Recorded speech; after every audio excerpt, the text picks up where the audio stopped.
أعوذ بالله من الشيطان الرجيم. بسم الله الرحمن الرحيم.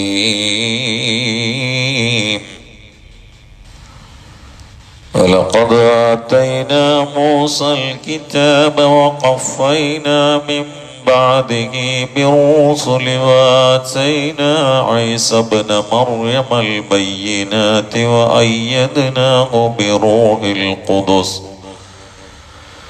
أفكلما جاءكم رسول بما لا تهوى أنفسكم استكبرتم ففريقا كذبتم وفريقا تقتلون. صدق الله العظيم. وقفينا من بعده بالرسل. ഈ ഭാഗമാണ് നമ്മൾ വിശദീകരിച്ചുകൊണ്ടിരിക്കുന്നത്. അതിൽ ശംവീൽ നബി അലൈഹി ഇസ്ലാമിനെ കുറിച്ചാണ് ചർച്ച. ഈലാഫ് എന്ന രാജാവിൻ്റെ കീഴിലുള്ള ഈലി എന്ന മതപണ്ഡിതന്റെ കീഴിൽ വളർന്ന് വലുതായിക്കൊണ്ടിരിക്കുന്ന സമയത്ത് നുബുവത്ത് കിട്ടിയ ശംവീൽ നബി അലൈഹി ഇസ്ലാം ആ മതജ്ഞാനിയുടെ കയ്യിൽ മക്കൾക്ക് വേണ്ടിയുള്ള ചില അശ്രദ്ധ വന്ന കാരണത്താൽ അത് തൗറാത്ത് അനുസരിച്ചുകൊണ്ടുള്ള ജീവിതത്തിന് പ്രതികൂലമായി ബാധിച്ചപ്പോൾ അവരെ എല്ലാവരെയും അല്ലാഹു കടുത്ത പരീക്ഷണത്തിന് വിധേയരാക്കുകയും മക്കളെ ഒരു യുദ്ധത്തിൽ വധിക്കപ്പെടുന്ന അവസ്ഥ ഉണ്ടാവുകയും അതിൽ ടെൻഷനായി ഈലി എന്ന ജ്ഞാനി മരിച്ചു പോവുകയും ചെയ്തു. അതിനുശേഷം ശംവീൽ നബി അലൈഹി ഇസ്ലാം ബനു ഇസ്രായേൽ നബിയായി രംഗത്ത് വന്നു. അവരുടെ തർബിയത്തിലായി ബനു ഇസ്രായേൽ കഴിഞ്ഞുകൊണ്ടിരിക്കുന്നതിനിടയിൽ അന്ന് പൊതുവെ യുദ്ധങ്ങളുടെ കാലമാണ്. അപ്പൊ ഇവർക്ക് യുദ്ധത്തിന് പോകുന്ന സമയത്ത് രാജാവിന്റെ കീഴിൽ പോവുക എന്നുള്ളതൊരു അഭിമാനമാണ്. അവർക്കാണെങ്കിൽ ആ ഈലാഫ് എന്ന രാജാവ് മരിച്ചുപോയി. അവർ രാജാവിനെ കിട്ടണം. അതിൽ ശംവീൽ നബിയോട് പറഞ്ഞു, നമുക്കിന്ന് രാജാവില്ല, രാജാവ് വേണമെന്ന് പറഞ്ഞു. ബനു ഇസ്രായേൽ 12 വിഭാഗമാണ്. ഈ 12 വിഭാഗത്തിൽ നുബൂത്ത് വരുന്നത് ഒരു പ്രത്യേക വിഭാഗത്തിലൂടെ, രാജകീയ ഭരണം വരുന്നത് വേറൊരു ഗോത്രത്തിലൂടെ. അങ്ങനെയാണ് അന്ന് വരെ അറിയപ്പെട്ടിരുന്ന രീതി.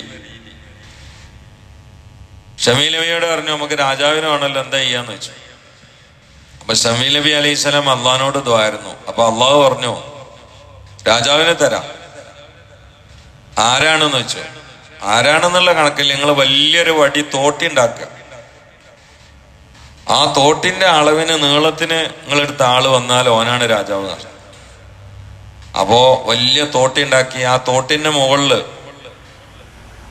ഒരു ഉള്ളു തുരന്ന് ചെറിയ ഒരു കമ്പ് വേണം. അതിൻ്റെ ഉള്ളില് എണ്ണ ഒഴിച്ചിടണം.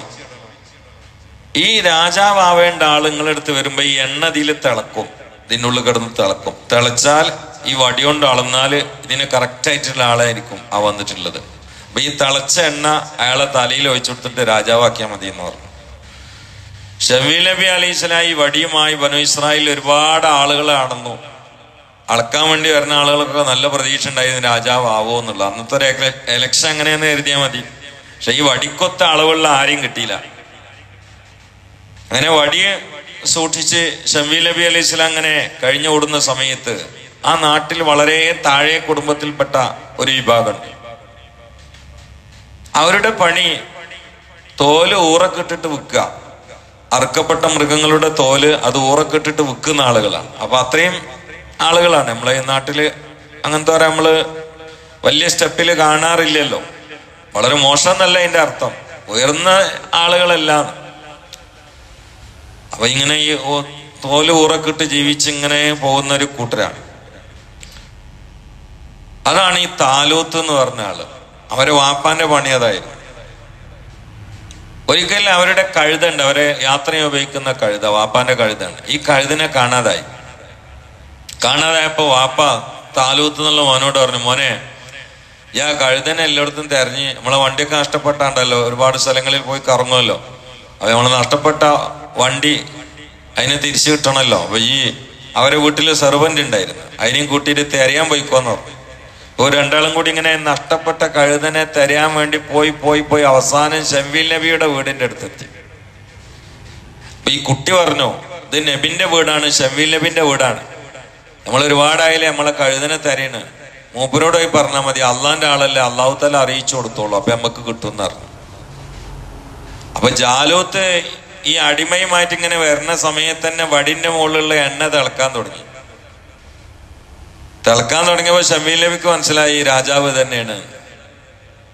വേഗം എണീച്ച് നിന്നിട്ട് വടി കൊണ്ട് അളന്ന് നോക്കുമ്പോ കൃത്യമായിട്ട് അളവും ശരിയാണ്. ഈ എണ്ണ എടുത്തിട്ട് നേരെ തലയിലാണ്ട് വെച്ചിട്ട് നിങ്ങളാണ് രാജാവ് പറഞ്ഞു. ബനു ഇസ്രായേലിന്റെ അന്തൽ മലിക്കോ ഈ ബനി ഇസ്രായേലിന് രാജാവ് ഇയാളാണ് ഞെട്ടി. ഇയാൾ പറഞ്ഞു, ഞങ്ങളെ കുടുംബത്തിന് രാജാക്കന്മാര് വരവില്ലല്ലോ, ഞങ്ങളെ കുടുംബങ്ങൾക്ക് അറിയില്ലേ, തോല് വിറ്റ് ജീവിക്കുന്ന ആൾക്കാരല്ലേ, പ്രശസ്തമായ കുടുംബമല്ല. എന്റെ വീടാണെങ്കിലോ വളരെ ചെറിയ കുടില്, അതിൽ ഞങ്ങൾ ദാരിദ്ര്യത്തിൽ കഴിയല്ലേ, ഞങ്ങളെങ്ങനെ രാജാവ് വന്നിച്ചു. ശമീല പറഞ്ഞു, ആയാദ്യം വർത്താനം ഒന്നും കൊണ്ട് പറയാൻ നിൽക്കേണ്ടത് അള്ളാന്റെ ഓർഡറാണെന്ന്. അള്ളാഹു ആണ് മാലിക്കുൽ മുലൂക്ക്, ഇത് അവന്റെ ഓർഡറാണെന്ന്. ഒരു നബി അള്ളാഹുവിന്റെ ഓർഡർ പറഞ്ഞാൽ തിരസ്കരിക്കാൻ പറ്റുമല്ലോ, അതിൽ മുട്ടുമടക്കി. അപ്പൊ ചോദിച്ചു, ഇനി ഞാൻ എന്താ ചെയ്യേണ്ടതെന്ന് ചോദിച്ചു. നിങ്ങളിപ്പോ ബനു ഇസ്രായേലിന്റെ ഉത്തരവാദിത്തം ഏറ്റെടുക്കുക, ഞാൻ അവരോട് പറഞ്ഞോളാം. അങ്ങനെ എല്ലാരും വിളിച്ചുകൂട്ടി പറഞ്ഞപ്പോ അവരുടെ ആകെ പ്രശ്നമായി. ഓല് പറഞ്ഞു, ഇയാള് താഴെ കുടുംബത്തിൽപ്പെട്ട ആളല്ലേ, മാത്രല്ല പൈസ ഇല്ലാത്ത ആളല്ലേ, ഞങ്ങളല്ലേ പൈസ ഉള്ളവര്, ഞങ്ങളല്ലേ മുന്തിയ കുടുംബം, അതുകൊണ്ട് നിങ്ങളെങ്ങനെ ഇപ്പൊ മൂപ്പരാജ ഞാനാക്കിയല്ല അള്ളാഹു ആക്കിയതാണ്. നിങ്ങൾക്ക് കാലത്തിനടക്കുള്ള പരീക്ഷണങ്ങൾ മുഴുവനും അള്ളാന്റെ തീരുമാനങ്ങളെ ഒഴിവാക്കിക്കൊണ്ടാണ്, അതുകൊണ്ട് ഈ തീരുമാനങ്ങൾ അംഗീകരിക്കണമെന്ന് പറഞ്ഞു. അപ്പൊ അവര് പറഞ്ഞു, എന്നാല് രാജാവാണെന്നുള്ളതിനെ ഞങ്ങൾക്കൊരു ദൃഷ്ടാന്തം തരണം, എന്താ ചെയ്യാന്ന് വെച്ചു. അപ്പൊ അവർക്ക് മുമ്പ് നഷ്ടപ്പെട്ട ആ താബൂത്ത് ഉണ്ട്, അള്ളാഹു തആല പാരമ്പര്യമായിട്ട് അമ്പിയാക്കൾ മുഖേന കൊടുത്ത താബൂത്ത്, അത് തിരിച്ചു കിട്ടും, അതന്നെയാണ് അടയാളം എന്ന് പറഞ്ഞു. അതിൽ അവർക്കൊക്കെ സന്തോഷമായി. കാരണം അത് നഷ്ടപ്പെട്ടതിന് ശേഷം നാട്ടിലൊക്കെ ഭയങ്കര പ്രശ്നവും പരാതിയും പ്രതിസന്ധികളും ബുദ്ധിമുട്ടും രോഗങ്ങളുമാണ്. അത് തിരിച്ചിട്ട് ഇയാളെ കൊണ്ടാണെങ്കിൽ അയാളെ രാജാവായിട്ട് നമുക്ക് അംഗീകരിക്കാന്നുള്ള മനസ്സോടെ എല്ലാവരും അത് അംഗീകരിച്ചു. ഇനി ഈ പെട്ടിയെ കുറിച്ച് സംഗതി പറയാണ്ട്. ഈ പെട്ടി യുദ്ധം ചെയ്തിട്ട് അമാലിക്ക് എന്നുള്ള വിഭാഗം തട്ടിക്കൊണ്ടുപോയതാണ്. ആ പെട്ടിയിലുള്ളത് എന്താ? മൂസാ അലൈഹി സ്വലാമിന്റെ കയ്യിലുണ്ടായിരുന്ന വടി, ഹാറൂൻ നബിന്റെ തലപ്പാവ്, ചില അമ്പിയാക്കളുടെ ചെരുപ്പ്, വേറെ ഒന്നും കൂടി ഉണ്ടായിരുന്നു. അമ്പിയാക്കളായ മുഴുവൻ മഹാന്മാരുടെയും ഫോട്ടോസും അതിലുണ്ടായിരുന്നു. ആ ഫോട്ടോസിൽ ഉണ്ടായിരുന്നു മുഹമ്മദ് മുസ്തഫ സല്ലല്ലാഹു അലൈഹി വആലിഹി വസല്ലമയുടെ ഫോട്ടോ ഉണ്ടായിരുന്നു. ഹബീബ് വരുന്നതിന്റെ എത്രയോ കാലം മുമ്പ് അതൊക്കെ കിതാബിലുള്ളതാ, ഞാൻ അങ്ങനെ ഒഴിച്ചു പറയല്ല. ആ പെട്ടിയിലുള്ള കുറച്ച് സാധനങ്ങൾ അതൊക്കെയാണ്. ഇത് വെച്ചാൽ വലിയ ബർക്കത്തിന്റെ സാധനമാണ്. എവിടെയും വിജയം, എവിടെയും ബർക്കത്ത്, യുദ്ധത്തിലും വിജയം. അങ്ങനെയായിരുന്നു. ആ നഷ്ടപ്പെട്ടപ്പോ അവർക്ക് വല്ലാത്തൊരു നിധി നഷ്ടപ്പെട്ട പോലെയാണ്. അത് തിരിച്ചിട്ടണെങ്കിൽ ആയിക്കോട്ടെ എന്നുള്ള ആൾക്കാർ. ഇനി ആ പെട്ടി നേരെ അമാലിക്ക് വിഭാഗം കൊണ്ടുപോയിട്ട് അവരുടെ ബിംബങ്ങൾ വെക്കുന്ന റൂമിൽ വലിയ ബിംബത്തിനെടുത്തിട്ട് ഈ പെട്ടിന്റെ മുകളിലാണ് വെച്ചത്. അവര് നിസ്സാരപ്പെടുത്തിയല്ല, അവരുടെ അന്നത്തെ ബഹുമാനം അങ്ങനെയാണ്. കാബത്തിനുള്ളിൽ ബിംബങ്ങളെ കൊണ്ടുവച്ചത് അവര് നിസ്സാരപ്പെടുത്തിയല്ലോ, പരമാവധി ബഹുമാനിച്ചതാണ്. അതാണല്ലോ കാബത്തിനെ പൊളിക്കാൻ വേണ്ടി വന്ന അബ്രഹത്തിനെയും കൂട്ടരെയും അല്ലാഹു സുബ്ഹാനഹു വ തആല ആനപ്പടയെ അബാബീൽ പക്ഷികളെ കൊണ്ട് നശിപ്പിച്ചു. ആ കാബത്തിനുള്ളിലെ ബിംബങ്ങൾ വെച്ചുകൊണ്ട് ഇത്ര നിസ്സാരപ്പെടുത്തിയ ആളുകളെ എന്തുകൊണ്ട് നശിപ്പിച്ചില്ല എന്ന് ചോദിച്ചാല് അതിന് ഒരു മറുപടി തന്നെയാണ്. സംഗതി ശരിയല്ല, പക്ഷെ ഇവര് ചെയ്തത് ഇൻസൾട്ട് ആക്കാനല്ല, ബഹുമാനിച്ചതാണ്. അവരുടെ വിശ്വാസം ശരിയല്ല, ശിർക്കാണ്. പക്ഷെ അത് അവർക്ക് അറിയില്ല. മറ്റവരങ്ങനെയല്ല, മറ്റവര് പൊളിക്കാൻ തന്നെ വന്നതാണ്, ഇവര് പൊളിക്കാൻ വെച്ചതല്ല, ഇവരെ ബഹുമാനിച്ചതാണ്. പക്ഷെ അവർക്ക് ആദർശം ശരിയല്ലായിരുന്നു എന്ന് മാത്രം. എന്നപോലെ ഇവരെ ബഹുമാനിച്ചിട്ട് ഈ ബിംബത്തിനെടുത്തിട്ട് ഇതിന്റെ മുകളിൽ വെച്ചാണ്. പിറ്റേന്ന് നോക്കുമ്പോ ബിംബമൊക്കെ കൂടി തലകുത്തി വീണുകണു. അതിലിവര് രണ്ടാം ദിവസം ബിംബത്തിന്റെ 2 കാലിനും ആണി അടിച്ചിട്ട് ഈ പെട്ടിമ്മ ഉറപ്പിച്ചു വെച്ചു. അപ്പോഴും ബിംബം തലകുത്തി വീണു എന്നല്ല, എല്ലാ ബിംബങ്ങളും തലകുത്തി വീണിട്ടുണ്ട്. അപ്പൊ അവര് പറഞ്ഞു, ഇതിന്റെ ഉള്ളിൽ നമ്മൾ പെട്ടി വെക്കണ്ട, നമ്മൾ ഒഴിഞ്ഞൊരു സ്ഥലത്തുകൊണ്ട് വെച്ചാൽ മതി. ആ പെട്ടിയായിട്ട് ഏതൊക്കെ സ്ഥലത്ത് കൂടി പോകുന്ന അവിടൊക്കെ വരളിച്ച. ഈ പെട്ടി ഏതെല്ലാം വീട്ടിൽ കൊണ്ടുവെക്കുന്നതുകൊണ്ട് അവരൊക്കെ രോഗങ്ങളും മരണങ്ങളും. അവസാനം പെട്ടി കൊണ്ട് അവർ കുടുങ്ങി. അപ്പോഴേക്ക് കൊല്ലം 10 കഴിഞ്ഞു. 10 കൊല്ലം 7 മാസമായി. അതില് അമ്പിയാക്കളുടെ പരമ്പരയിൽ വന്ന കുറച്ചൊക്കെ ജ്ഞാനമുള്ള പ്രായമുള്ള ഒരു തള്ളുണ്ടായിരുന്നു അവരുടെ ഗോത്രത്തിൽ. ആ തള്ള പറഞ്ഞു, ഈ പെട്ടി നമ്മളെ നാട്ടിൽ ഇഞ്ഞും വെച്ചാൽ മുഴുവൻ ആൾക്കാർ മരിച്ചു പോകുന്നത്. കാരണം നമ്മളിത് അനധികൃതമായിട്ട് പിടിച്ചു പറിച്ച് കൊണ്ടുവന്നതാണ്. ഇത് അമ്പിയാക്കളുടെ വീട്ടിലാണ് വെക്കേണ്ടത്. അതുകൊണ്ട് ഈ പെട്ടി ഇവിടെ വേണ്ട, ഈ പെട്ടി ഇവിടെ വേണ്ട. ആ പെട്ടി അവിടെ വേണ്ടാന്ന് പറഞ്ഞു ഈ തള്ള. അപ്പൊ ഇവരെന്ത് ചെയ്തു? 2 കാളകൾ റെഡിയാക്കി ഒരു കാളവണ്ടി ഉണ്ടാക്കി അതിന്റെ പുറത്ത് ഈ പെട്ടി വെച്ചു കൊടുത്ത് നാട്ടിൽ നിന്ന് ഒഴിവാക്കി. അപ്പൊ തന്നെ 4 മലക്കുകൾ വന്നിട്ട് ഈ കാളകളെ ഏറ്റെടുത്തിട്ട് തൊലിക്കാൻ തുടങ്ങി. അത് കൊണ്ടേ ശമ്മീൽ നബി അലൈഹിസ്സലാം ഉള്ള ഗ്രാമത്തിലാണ് എത്തിയത്. അവിടെ ഒരു ഒഴിഞ്ഞ സ്ഥലത്ത് വെച്ചു. അവര് വന്ന് കണ്ടെടുത്തുണ്ടോ എന്നുമല്ല, ശമ്മീൽ നബിനെ നേരെ കൊണ്ടുപോയി ഏൽപ്പിച്ചു എന്നുമൊക്കെ അഭിപ്രായങ്ങളുണ്ട്. ഈ പെട്ടി വലിയൊരു ചരിത്രമുണ്ട്. ഈ പെട്ടി പിന്നെ അമ്പിയാക്കളിൽ നിന്ന് കൈമാറി വന്നു. ഇസ്മായിൽ നബിന്റെ അടുത്തെത്തി. ഇസ്മായിൽ നബി അലൈഹി ഇസ്ലാമിന്റെ വഫാത്തിന്റെ സമയത്ത് അവരുടെ മകനാണ് കൈദാ ആ മോനെ ഏൽപ്പിച്ചു. നബിയല്ല. കൈദാന്റെ കയ്യിൽ ഇതുണ്ടായപ്പോ ഇസ്ഹാഖ് നബി ഇസ്ലാമിന്റെ കുടുംബക്കാര് തർക്കായി, ഞങ്ങളാണ് അമ്പിയാ കുടുംബങ്ങൾ, ആ പെട്ടി അമ്പിയാക്കളുടെ കയ്യിലാണ് സൂക്ഷിക്കേണ്ടത്, നിങ്ങളെ കയ്യിൽ വെക്കണത് ശരിയല്ല എന്ന് പറഞ്ഞു. അപ്പൊ കൈദാ എന്നത് വാപ്പച്ചി എന്നെ ഏൽപ്പിച്ചാണ്, ഞാൻ ലോകത്താർക്കും വിട്ടുതരില്ല എന്ന് പറഞ്ഞു. അങ്ങനെ കൈദാനെ സൂക്ഷിച്ചുകൊണ്ടിരിക്കുന്ന സമയത്ത് ഒരിക്കൽ ആ പെട്ടി ഒന്ന് തുറന്നു നോക്കാൻ കൈദായിന് വലിയൊരു ആഗ്രഹമായി. തുറന്നാക്കാൻ നോക്കുമ്പോൾ തുറന്നു കിട്ടണില്ല. അപ്പൊ ഒരു അശരീരി കേട്ടോ, ഇത് അമ്പിയാക്കളെ കയ്യാൽ തുറക്കാതെ ഈ സാധനം തുറന്നിട്ടൂല, അതുകൊണ്ട് നബിക്ക് കൊണ്ടു കൊടുക്കണം എന്ന് പറഞ്ഞു. അപ്പൊ അന്ന് നബിയാണ് യാക്കൂബ് നബി ഇസ്ലാം. യാക്കൂബ് നബി ഇസ്ലാം ഇസ്ഹാഖ് നബി ഇസ്ലാമിന്റെ മോനാണ് എന്ന് പറഞ്ഞാൽ കൈദായിന്റെ എളാപ്പാന്റെ മോന്. ആദ്യം ഉണ്ടായത് ഇസ്മായിൽ നബി ഇസ്ലാം. പിന്നെ തന്റെ ബാപ്പാന്റെ സാറാബി എന്ന മറ്റൊരു ഉമ്മാക്കുണ്ടായ മോനാണ് ഇസ്ഹാഖ് നബി. ആ ഇസ്ഹാഖ് നബിന്റെ മോനാണ് യാക്കൂബ് നബി.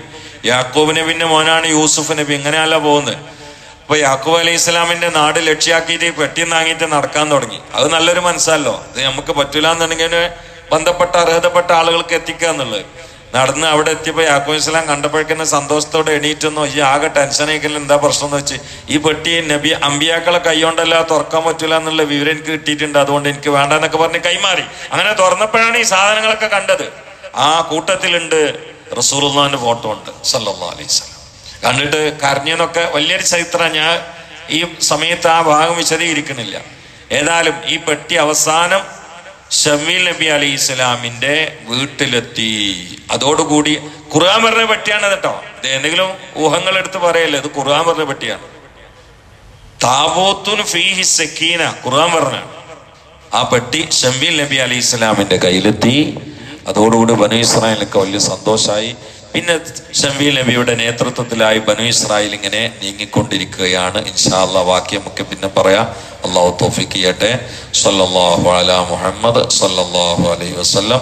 സല്ലല്ലാഹു അലാ മുഹമ്മദ് സല്ലല്ലാഹു അലൈഹി വസല്ലം. അല്ലാഹുമ്മ സല്ലി അലാ മുഹമ്മദ് യാ റബ്ബി സ്വല്ലി വസല്ലം. ഇതിൽ നമുക്ക് പഠിക്കാനുള്ള പ്രധാനപ്പെട്ട 2 പാഠങ്ങൾ. ഒന്ന്, നമ്മളിൽ അന്യായങ്ങളും തോന്നിയാസങ്ങളും വന്നാൽ അള്ളാഹു ആ നിയമത്തെ എടുത്തു കളയും. ഈ പെട്ടിയുമായി വളരെ സന്തോഷത്തോടു കൂടി സുരക്ഷിതരായി കഴിയുന്ന സമയത്ത് അവരിൽ ചില ആളുകൾ മക്കൾക്ക് വേണ്ടി ആർഭാടങ്ങൾ കാണിക്കാൻ തുടങ്ങി, തോന്നിയാസങ്ങൾക്ക് നേതൃത്വം കൊടുക്കാൻ തുടങ്ങി. അതോടുകൂടി ഈ പെട്ടി ശത്രുക്കളാൽ അവരിൽ നിന്ന് അള്ളാഹു തആല ഒഴിവാക്കി. അവരുടെ ശത്രുക്കളായിരുന്ന അമാലിക് വിഭാഗം, അവരെ കൊണ്ട് ഈ പെട്ടി അള്ളാഹു തആല ഇവരിൽ നിന്ന് തെറിപ്പിച്ചു. അവരിൽ ലോകങ്ങളെ ഉണ്ടാക്കി. ഇതാണ് ഹബീബായ സല്ലല്ലാഹു അലൈഹി വസല്ലം ഹദീസ് കാണാ, അള്ളാഹുവിന്റെ കൽപ്പനകൾ പുല്ലുവിലയില്ലാതെ വലിച്ചെറിഞ്ഞുകൊണ്ട് ഉമ്മത്ത് കെട്ടുപോയാൽ യുസല്ലിത്തുല്ലാഹു അലൈഹിം ളാലിമ, അക്രമിയായ ഭരണാധികാരികളെ അവരുടെ മേൽ അള്ളാഹു തആല ഏൽപ്പിക്കുമെന്ന് നബിയുനാ മുഹമ്മദ് മുസ്തഫ. ഇന്ന് ലോകാടിസ്ഥാനത്തിൽ കണ്ടുകൊണ്ടിരിക്കുന്ന കാര്യങ്ങളിൽ ഭൂരിഭാഗം ഇതാണ്. ഫലസ്തീന്റെ കാര്യത്തിൽ നമ്മളെപ്പോഴും സങ്കടപ്പെടാറുണ്ട്, ദ്വാരക്കാറുണ്ട്. ദ്വാരക്കും വേണം, സങ്കടപ്പെടും വേണം, അതിലൊന്നും തർക്കമില്ല. പക്ഷേ ആദ്യകാലത്ത് അമളി വന്നിട്ടുണ്ട്. ഹിറ്റ്ലറുടെ അടി കിട്ടിയിട്ട് നാടൊട്ടുക്ക് ഓടിപ്പോയ ഒരു വിഭാഗം ആളുകൾ കെതച്ചിട്ട് രക്ഷ തേടി കയറി വന്നതാണ് ഇസ്രായേലികൾ. അവർക്ക് അഭയം കൊടുത്തു ഫലസ്തീനികൾ. ഒരു കുഴപ്പമില്ലാതെ ചങ്ങാത്തം കൊണ്ട് ജീവിച്ച് നല്ല രൂപത്തിൽ പോരുന്ന സമയത്താണ് ഇവരിൽ നിന്ന് ഈ ഫലസ്തീനികൾ ലഹരി പഠിച്ചത്. ലഹരി പഠിച്ചു അവരിൽ നിന്ന്. കാരണം കഞ്ചാവിൽ ഏറ്റവും മുമ്പിൽ നിൽക്കുന്നത് ജൂതന്മാരാണ്. അവരിൽ നിന്ന് അത് പഠിച്ചു, വാങ്ങി, പൈസ കൊടുക്കാൻ തുടങ്ങി. പൈസ ഇല്ലാതായപ്പോ അവസാനം ഭൂമി അവർക്ക് വിട്ടുകൊടുക്കാൻ തുടങ്ങി. ലഹരി ഇങ്ങോട്ട് കൈമാറുമ്പോ പകരം കൊടുക്കുന്നത് ഭൂമിയാണ്. അങ്ങനെ അനധികൃത സ്വഭാവത്തിലാണ് ജൂതന്മാർ ഫലസ്തീനിൽ മണ്ണുണ്ടാക്കിയത്. അതിന്റെ ശാപമാണ് ഇപ്പോഴും നടക്കുന്നത്. ഇന്നല്ലാഹ ലാ യുഗയ്യിറു മാ ബിഖൗമിൻ ഹത്താ യുഗയ്യിറു മാ ബിഅൻഫുസിഹിം. അതാണ് ഫസാദ് ഫിൽ ബർരി വൽ ബഹരി ബിമാ കസബത് അയ്ദിന്നാസ്. ചരിത്രം കുറെ അപ്പുറത്തേക്ക് പോയി ആഴത്തിൽ വായിക്കുന്ന ആളുകൾക്ക് ബോധ്യപ്പെടുന്ന സത്യമാണിത്. ഇതൊന്നും ഇന്ന് പറഞ്ഞാൽ പെട്ടെന്ന് ഒരാൾക്ക് ഉൾക്കൊള്ളാൻ കഴിയില്ല. അങ്ങനൊക്കെ ഉണ്ട്, ഇതൊക്കെ ഉള്ളതാണ്, ഇതൊക്കെ ഉള്ളതാണ്. അവനാൻ വിളിച്ചു വരുത്തിയ വിനകൾ തന്നെയാണ് ഇതൊക്കെ. നമ്മൾ തോർക്കണമെന്ന് മാത്രം. നമ്മളെ ഭാഗത്തുനിന്ന് ഉണ്ടാവണല്ലോ.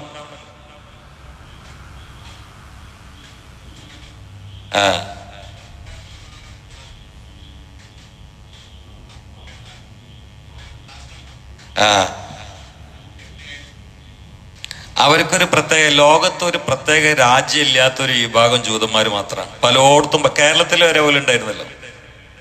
കേരളത്തിൽ നിന്ന് വരെ ഫലസ്തീനിലേക്ക് ജൂതന്മാരെ കൊണ്ടുപോയിട്ടുണ്ട്. കാരണം നാട് ഉണ്ടാക്കാൻ വേണ്ടിയിട്ട്. അവർക്കൊരു പ്രത്യേക സുരക്ഷിതമായ നാട് ഈ ലോകത്തില്ല. അവർ എവിടെയൊക്കെ ഉണ്ടോ അവിടെ മുഴുവനും ഇവർ പിടിച്ചെടുത്തതാണ്. അങ്ങനെ അള്ളാഹു തആല മാറ്റിവെച്ച അലഞ്ഞു തിരിയുന്ന ഒരു വിഭാഗത്തിന്റെ പേരാണ് ജൂതന്മാർ. അതെ, കൊന്നുകണ്. അതുകൊണ്ടാണിത്. ഭൂമിയിൽ തന്നെ അവർക്ക് സ്ഥാനമില്ലായിരുന്നു. പിന്നെ ഉള്ളതൊക്കെ അനധികൃതമായിട്ട് പിടിച്ചു വെച്ചതാണ്. ഫലസ്തീൻ അങ്ങനെയാണ്. എവിടെയൊക്കെ അവരുണ്ടോ. അമേരിക്കയിൽ അങ്ങനെയല്ല. അമേരിക്കയിൽ അവരാകെ 25% ഉള്ളൂ. പക്ഷെ അവര് പറഞ്ഞനുസരിച്ചുകൊണ്ട് അമേരിക്കന്റെ പ്രസിഡന്റ് ആടുക. എന്തുകൊണ്ട്? ഇലക്ഷൻ വന്നാൽ അവരെ കൊണ്ട് ഒരുപാട് നേട്ടമുണ്ട്. ശതമാനം കുറവാണെങ്കിൽ അവരെ കളിയിൽ വോട്ട് എല്ലാം കിട്ടും. അതാണ് ഇവരെ എന്ത് പറഞ്ഞാലും അമേരിക്കൻ പ്രസിഡന്റ് എതിരായിട്ടൊന്നും പറയാത്തത്. അമേരിക്കയിൽ ആര് പ്രസിഡന്റായി വന്നാലും ജൂതനെ അവഗണിച്ചുകൊണ്ട് ഒരു പ്രസ്താവന വരെ നടത്തൂല. ഇപ്പൊ ഞാൻ കഴിഞ്ഞ ഖുത്ബയിൽ ഞാൻ പറഞ്ഞില്ലേ നിങ്ങളോട്, ട്രംപ് ബോംബിടുന്ന് പറഞ്ഞില്ലേ, ഉറപ്പിച്ചു പറഞ്ഞില്ലേ. ഞാൻ ഇന്ന് കഴിഞ്ഞ ഖുത്ബ കേട്ടോക്കെ നിങ്ങള്. ഇത് മുഴുവനും അയാൾ കണ്ടു നിന്നിട്ട് ആളിപ്പോ 2 ആഴ്ച എന്ന് അവധി പറഞ്ഞാൽ അതിന് പോലെ ആൾ കാത്തിരിക്കില്ല. അതിന് മുമ്പ് അവിടെ ബോംബിട്ടിരിക്കുന്നു. കഴിഞ്ഞ വെള്ളിയാഴ്ച ഖുത്ബ ഞാൻ പ്രസംഗിച്ചിട്ടുണ്ട്. ശനിയാഴ്ച ബോംബിട്ടില്ലേ. ഇതന്നെ നമ്മളെ കറാമത്തല്ലല്ലോ. നമ്മൾ മനസ്സിലാക്കിയത് പറഞ്ഞാണ്. നിങ്ങളെല്ലാരും കേട്ടല്ലേ ഞാൻ പറഞ്ഞു. അപ്പൊ എന്നോട് കുറെ ആൾക്കാർ വിളിച്ചു ചോദിച്ചു, നിങ്ങൾ എന്താ പറയണേ, അങ്ങനെ പറയാൻ പറ്റുമോ? 2 ആഴ്ച അവധി വന്നതല്ലേ. ആദ്യം 2 മാസമല്ലേ പറഞ്ഞിന്, പിന്നെ 2 ആഴ്ച ആയതല്ലേ. ആ 2 ആഴ്ച നീങ്ങൊന്ന് ബുദ്ധിയുള്ള ആർക്കും മനസ്സിലാവില്ല. ഇയാള് ചതിയനല്ലേ, ഇയാള് ഇസ്രായേലിന്റെ വാലാട്ടിയല്ലേ. ആർക്കതറിയാത്തത്? അപ്പൊ അത് ചിന്തിക്കുമ്പോ ഒരുപാട് അങ്ങോട്ട് പോകും. പിന്നെ ഞാൻ അത് പറയല്ലോ, നമ്മള് ഇതൊക്കെ ഹദീസ് അടിസ്ഥാനത്തിൽ ഗഹനമായി ചിന്തിച്ച് പറഞ്ഞത് തെറ്റൂല. അതതിന്റെ കണക്ക്, ഒരിക്കലും തെറ്റൂല. ഇതിലൊക്കെ നമുക്ക് ആധാരം ഹദീസാണ്. അവിടെ നമ്മള് നിഗമനം പറയുമ്പോൾ മിക്കവാറും അങ്ങനെ തന്നെ സംഭവിക്കുക. ഇതൊക്കെ കൃത്യമായിട്ട് പറഞ്ഞു വെച്ചിട്ടുണ്ട് അഷ്റഫുൽ ഖൽഖ് സല്ലല്ലാഹു അലൈഹി വസല്ലം. തുസാലി, ഇന്നലെ ഒരു ഉസ്താദ് തന്നെ എന്നോട് വിളിച്ചു ചോദിച്ചു ഒരു ഹദീസിന്റെ അർത്ഥം. ഈ ഹദീസ് തുസാലിഹൂന റൂം, നിങ്ങൾ ഇന്ന് നമ്മൾ അർത്ഥം വെക്കുകയാണെങ്കിൽ അമേരിക്ക അടങ്ങി അമേരിക്കക്കാരുമായിട്ട് നിങ്ങൾ സഖ്യത്തിലാവും, സന്ധിയിലാകും. റൂം എന്നുള്ള ഹദീസിലെ പ്രയോഗം അതാണ്. നിങ്ങൾ സന്ധിയിലാകും. എന്നിട്ട് എന്താ ഹദീസിലുള്ളത്? സുമ്മ തഗ്സൂന അൻതും വഹും അദുവ്വം മിൻ വറാഇഹിം, നിങ്ങൾ അവരൊക്കെ കൂടി ചേർന്നിട്ട് ഒരു ശത്രുവിനെ നേരിടും. അതിപ്പോ നടക്കണില്ല എന്ന് ആര് പറഞ്ഞു? എല്ലാം കൂടി പറയാൻ പറ്റൂല. അതുകൊണ്ടാണ്. അപ്പൊ സംഗതികളൊക്കെ വളരെ കൃത്യമാണ്. ജൂതന്മാരെന്ന് പറഞ്ഞാൽ ലോകത്തൊരു പ്രത്യേക രാഷ്ട്രമില്ലാത്ത ആളുകളാണ്. എല്ലായിടത്തും അവര് കയറി കൂടി. ഹിറ്റ്ലറുടെ അടിയണ്ട് കിട്ടിയിട്ട് പുറം പൊളിഞ്ഞിട്ട് ഓടിയതല്ലേ. അങ്ങനെ കയറി കൂടിയിട്ട് രക്ഷ കൊടുത്തതല്ലേ ഫലസ്തീനികള്. അവരെല്ലേ പെട്ട് ചാമ്പണത്. തറ നന്ദി കെട്ടൊരു വർഗം ഭൂമിയിൽ വേറെ ഉണ്ടോ? അവരുടെ ഷറിൽ നിന്ന് അല്ലാഹു കാത്തുരക്ഷിക്കട്ടെ. സല്ലല്ലാഹു അലാ മുഹമ്മദ് സല്ലല്ലാഹു അലൈഹി വസല്ലം. സല്ലല്ലാഹു അലാ മുഹമ്മദ് സല്ലല്ലാഹു അലൈഹി വസല്ലം. اللهم صل على محمد يا ربي صل عليه وسلم. الحمد لله رب العالمين. اللهم صل على سيدنا محمد وعلى آل سيدنا ومولانا محمد. اللهم اغفر للمؤمنين والمؤمنات والمسلمين والمسلمات الأحياء منهم والأموات إنك مجيب الدعوات. اللهم انصر أمة سيدنا محمد وارحم أمة سيدنا محمد. تجاوز عن أمة سيدنا محمد. اجعلنا من خيار أمته ومن محبه. واغفر لنا ولوالدنا ولأساتذتنا ولأزواجنا ولذرياتنا ولمن ماتوا منا لمن دفنوا حول هذا المسجد ولمن دفنوا في هذه البلدة ولجميع المؤمنين والمؤمنات برحمتك يا أرحم الراحمين. وصلى الله تعالى وسلم على خير الخلق سيدنا محمد وآله وصحبه أجمعين. سبحان ربك رب العزة عما يصفون وسلام على المرسلين والحمد لله رب العالمين. السلام عليكم.